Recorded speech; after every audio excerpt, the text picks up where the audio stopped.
It was NASA's multi-billion-dollar blunder in the Central Australian desert.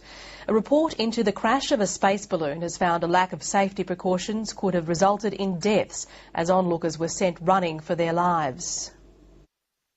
It was a takeoff in the Central Australian desert with high hopes of exploring the final frontier. Instead, plans came crashing to the ground. The failed launch of a balloon carrying a multi-million-dollar space telescope had onlookers scrambling for safety. There was just lots of noise and we really thought we were gone. It was just an instance of chaos outside. We were expecting to be wiped out. The cargo broke free during takeoff. It was dragged out of control, crashing through a fence into a car. It left onlookers running for their lives. Just barely made it out without getting smashed. NASA's dream of entering the stratosphere ended up as a pile of space junk. A new report has found 25 causes for the incident, among them high winds, equipment failure and the absence of a backup release mechanism. But the report's most scathing criticism was directed at the scientists involved. The main safety issue was the safety of the general public, which we addressed immediately after the mishap. The report acknowledges those caught up in the cargo's trail of destruction were lucky they weren't killed. So we will certainly not be advertising any balloon launches. We'll have our own security people there. There will be a no-go area from which the public will be excluded. It's planning to launch another balloon into space next year. Emma Masters, ABC News. Yeah, a bit of sci-fi hitting home for a Michigan couple when a satellite crash landed in their backyard, and their reaction? Priceless. Never know what's going to happen. This baby fell out of the sky and landed in our yard. Nancy and Dan Welke, cool as cucumbers, discovering a satellite that had crash landed on their property, still blinking and still attached to a parachute.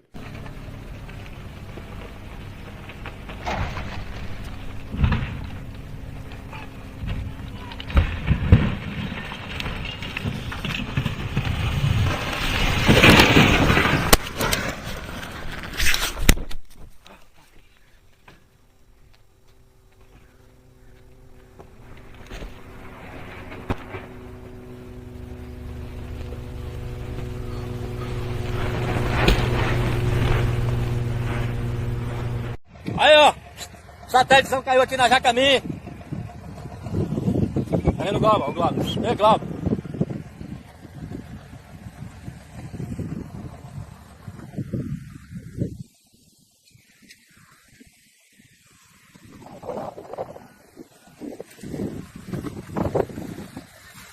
Ó o balão.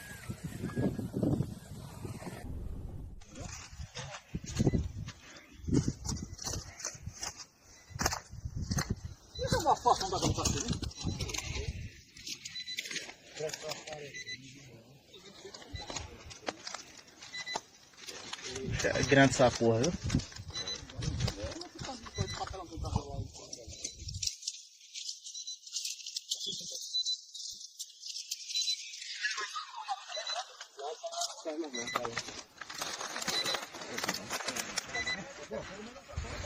Lona tem muita aí, cara. Lona pra quem quiser aí. Quero passar a porra.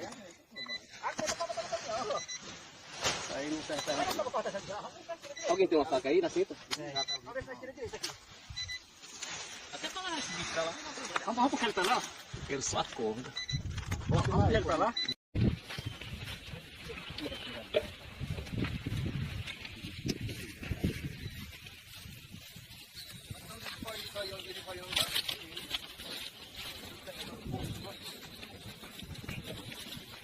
A imprensa chegando. Como foi pra você achar esse troço aí, seu homem? Seu ladrão de drone? Como? Esse morador aí. Daquele ali, esse morador caiu na fazenda dele, foi? Na fazenda dele. Well, people in the Navajo Nation have been trying to figure out what crash landed in the high desert. A Navajo Tribal Council delegate shared a picture of what looks like a satellite. Spaceship or satellite. Sitting right behind Tully Begay's house, his grandson watched it land. This thing came to a landing far from pretty much anything. in between the towns of Kayenta and Denihutso on the Navajo reservation. People were calling me and they were asking me what was going on at the house. A bunch of solar panels, some electronic hardware, looking very much out of this world. Parachute. There's an orange parachute it came down with it. Navajo Council delegate Nate Brown shared the photo, joking that if it was aliens, they should bring a COVID vaccine with them. But the most likely explanation is probably a lot more boring and does not include a cure for COVID. It's probably a weather balloon, just like the UFO at Roswell, but this time from Google. Google has been launching weather balloons with little miniature cell towers attached to them. It's called Project Loon. They hope to bring internet access to remote areas of the world. The balloons can stay up for about a year and carry a payload that looks an awful lot like what dropped near Tully Begay's house. There's even flight tracking data on those balloons. This one started off in Nevada, then crossed the country, went to the Caribbean, then finally popped up again off the coast of California and landed on the Navajo reservation, right by Kayenta. So not little green men from Mars, probably more like little IT guys from Google, and an out-of-this-world story on the reservation. We tried reaching out to Project Loon to see if what crashed was really part of their program. They have not responded.